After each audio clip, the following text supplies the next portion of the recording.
प्रिय विद्यार्थियों, जैसा कि आप लोगों को पता है कि हमारा विद्यालय सरकारी निर्देशानुसार काफ़ी समय के लिए बंद हो गया है, अतः आवश्यक है कि आप घर पे अध्ययन करें। तो उसी संदर्भ में मैं अपने फिजिक्स विषय में कुछ आगे गाइड करूँगा। क्या करना है आपको, मैं जहाँ से सिलेबस छोड़ा हूँ उसी के आगे उसको डे बाय डे आपको एक ऑडियो या वीडियो उपलब्ध करा रहा हूँ। आप नोट्स बना सकते हैं और आप उसको प्रिपेयर कर सकते हैं। जैसा कि लास्ट में आपको मैंने प्रकीर्णन पढ़ाया, आप प्रकीर्णन फिर से समझ लें और उसके बाद फिर मैं रमन इफेक्ट आगे पढ़ाता हूँ। वहीं से सिलेबस को आगे प्रारंभ कर रहा हूँ। आप नोट्स बना सकते हैं और समझ करके इसे लर्न कर सकते हैं। आप हेडलाइन डालेंगे इसे लॉर्ड रेले का नियम। लॉर्ड रेले का नियम आप शायद समझ भी चुके हैं। तो इसमें ये जो कण होता है वायुमंडल में, इसको कहते हैं प्रकीर्णक।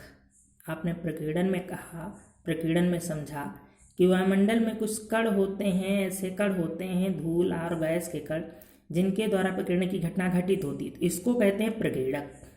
और ये होता है आपतित प्रकाश, जो सन से आता है या कहीं किसी प्रकाशिक स्रोत से आता है और इस प्रकीर्णक पर क्या होता है, इंसिडेंट होता है, इस पर टकराता है। उसके बाद जो प्रकीर्णक से निकलने वाली प्रकाश ऊर्जा होती है उसको कहते हैं प्रकीर्णित प्रकाश। ये होता है प्रकीर्णित प्रकाश।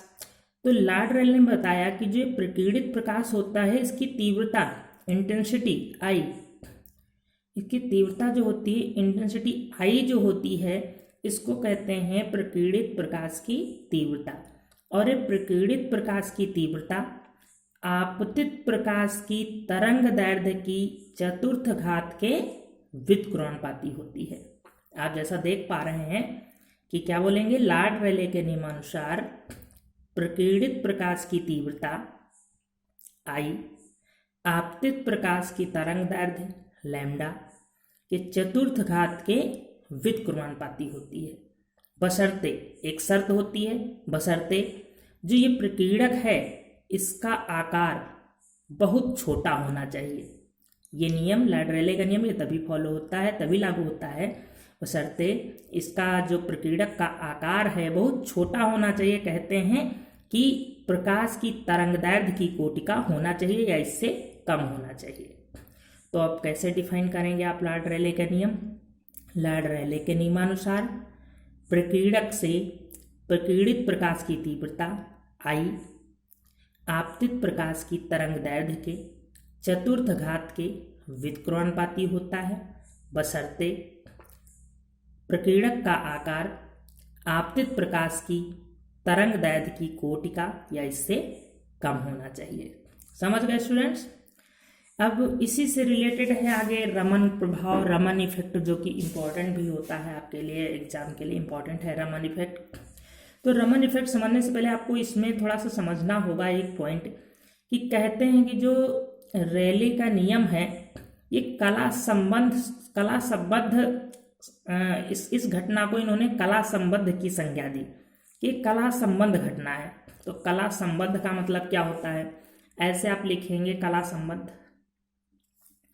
कला संबंध नहीं संबद्ध, ऐसे कला संबंध। तो लॉर्ड रेले ने जो अपना प्रकीर्णन का नियम दिया ये कला संबद्ध घटना है। कला संबद्ध घटना का मतलब ये है कि लॉर्ड रेले के अनुसार जिस तरंग दैर्ध्य का प्रकाश आपतित होता है केवल उसी तरंग दैर्ध्य का प्रकाश निकलता है। किसके अनुसार? लॉर्ड रेले के अनुसार। लॉर्ड रेले के अनुसार जिस तरंग दैर्ध्य का प्रकाश आपतित होता है केवल उसी तरंग दैर्ध्य का प्रकाश प्रकीर्णित प्रकाश निकलता है। जबकि एक वैज्ञानिक हुए सीवी रमन, वैज्ञानिक सीवी रमन इस तथ्य को नहीं मानते।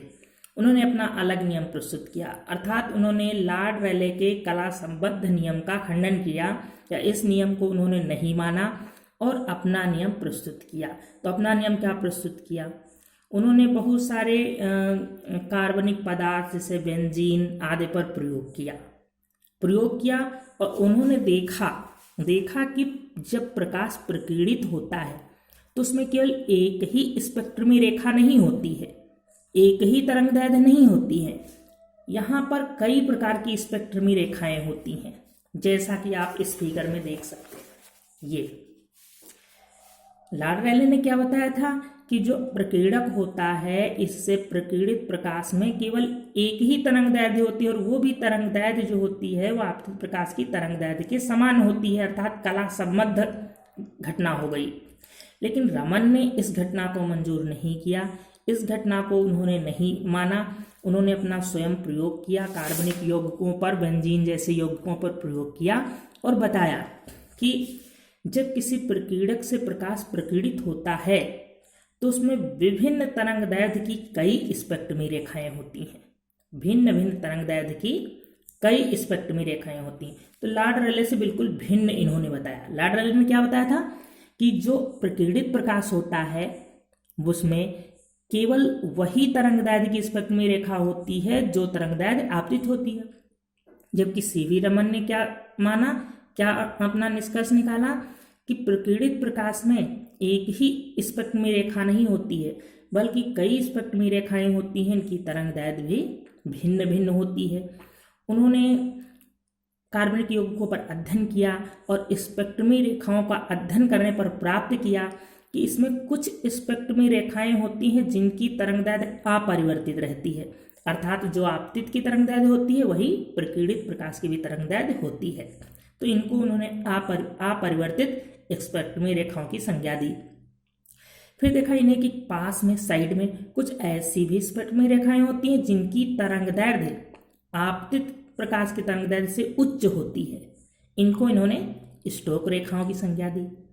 और देखा इन्हीं के पास में कुछ ऐसी भी स्पेक्ट्रमी रेखाएं होती हैं जिनकी तरंगदैर्ध्य आपतित प्रकाश की तरंगदैर्ध्य से कम होती है, इनको उन्होंने प्रतिष्टोक रेखाओं की संज्ञा दी। और इन सभी रेखाओं को एक साथ कहते हैं रमन रेखाएं। इन तीनों प्रकार की रेखाओं को एक साथ क्या कहते हैं, रमन रेखाएं कहते हैं। तो इस प्रकार से जो सीवी रमन ने अपना प्रकीर्णन की घटना को समझाया, तो ये लॉर्ड रैले से बिल्कुल भिन्न था। लॉर्ड रैले की जो घटना थी प्रकीर्णन की, वह एक कला संबद्ध घटना थी, किंतु इनका जो स्पेक्ट्रम है उसमें एक ही स्पेक्ट्रमी रेखाएं नहीं है बल्कि कई स्पेक्ट्रमी रेखाएं हैं। तो अब लॉर्ड रैले के नियम को आप किस प्रकार परिभाषित करोगे, सुनिए एक बार फिर से। सीवी रमन के जो का इफेक्ट है इसको आप इस प्रकार परिभाषित कर सकते हो कि वैज्ञानिक लॉर्ड रैले ने अपने अध्ययन स्वरूप प्रकीर्णन की घटना में यह स्पष्ट किया कि प्रकीर्णित प्रकाश में केवल एक ही स्पेक्ट्रमी रेखा होती है जिसकी तरंगदैर्ध्य आपतित प्रकाश की तरंगदैर्ध्य के बराबर होती है। किंतु वैज्ञानिक सीवी रमन लॉर्ड रैले के इस प्रमाण को आत्मसात ना कर सके। उन्होंने बहुत से कार्बनिक यौगिकों जैसे बेंजीन और आदि पर प्रयोग किया और उन्होंने देखा कि जब किसी प्रकीर्णक से प्रकाश प्रकीर्णित होता है तो उसमें एक ही नहीं बल्कि कई स्पेक्ट्रमी रेखाएं होती हैं।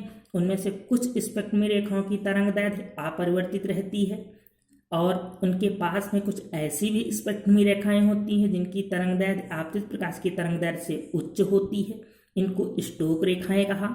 तथा कुछ स्पेक्ट्रमी रेखाएं ऐसी भी होती हैं जिनकी तरंगदैर्ध्य आपतित प्रकाश की तरंगदैर्ध्य से निम्न होती है, इसको प्रतिष्टोक रेखाओं की संज्ञा दी। और इन सभी रेखाओं को एक साथ कहते हैं रमन रेखाएं और इसी पूरे इफेक्ट को, इस पूरे प्रभाव को कहते हैं रमन प्रभाव। समझे स्टूडेंट्स? इस प्रकार से आप रमन प्रभाव हमारी समझ से समझ गए होंगे। और थोड़ा सा जान लें, यदि आपको ऑब्जेक्टिव क्वेश्चन बनता है कि रमन इफेक्ट में उच्च तरंगदैर्ध्य वाली स्पेक्ट्रमी रेखाओं को क्या कहते हैं, स्टोक रेखाएं, और निम्न तरंगदैर्ध्य वाली स्पेक्ट्रमी रेखाओं को क्या कहते हैं, प्रतिष्टोक रेखाएं। तो अगर यहीं पर फ्रीक्वेंसी दे दे आवृत्ति, अगर यहीं पर आवृत्ति कह दे तो आवृत्ति जिसकी निम्न होगी, निम्न आवृत्ति, वेवलेंथ उच्च है तो आवृत्ति क्या हो जाएगी, निम्न। निम्न आवृत्ति की स्पेक्ट्रमी रेखाओं को स्टोक रेखाएं और यहाँ पर वेवलेंथ उच्च है तो फ्रीक्वेंसी क्या हो जाएगी, आवृत्ति क्या हो जाएगी, आवृत्ति यहाँ पर हो जाएगी उच्च, जस्ट अपोजिट होते हैं। तो यहाँ पर कहोगे कि आवृत्ति उच्च होती है तो उनको प्रतिष्ठोप रेखाएं कहते हैं। इन सभी रेखाओं को एक साथ भ्रमण रेखाएं कहते हैं। आपको नोट्स सेंड कर चुका हूँ, नोट्स वहाँ से नोट कर लीजिए और इसको आपने समझ लिया, नोट्स बनाते रहिए। इसी के आगे ये लेसन मेरा समाप्त होता है। अब इसके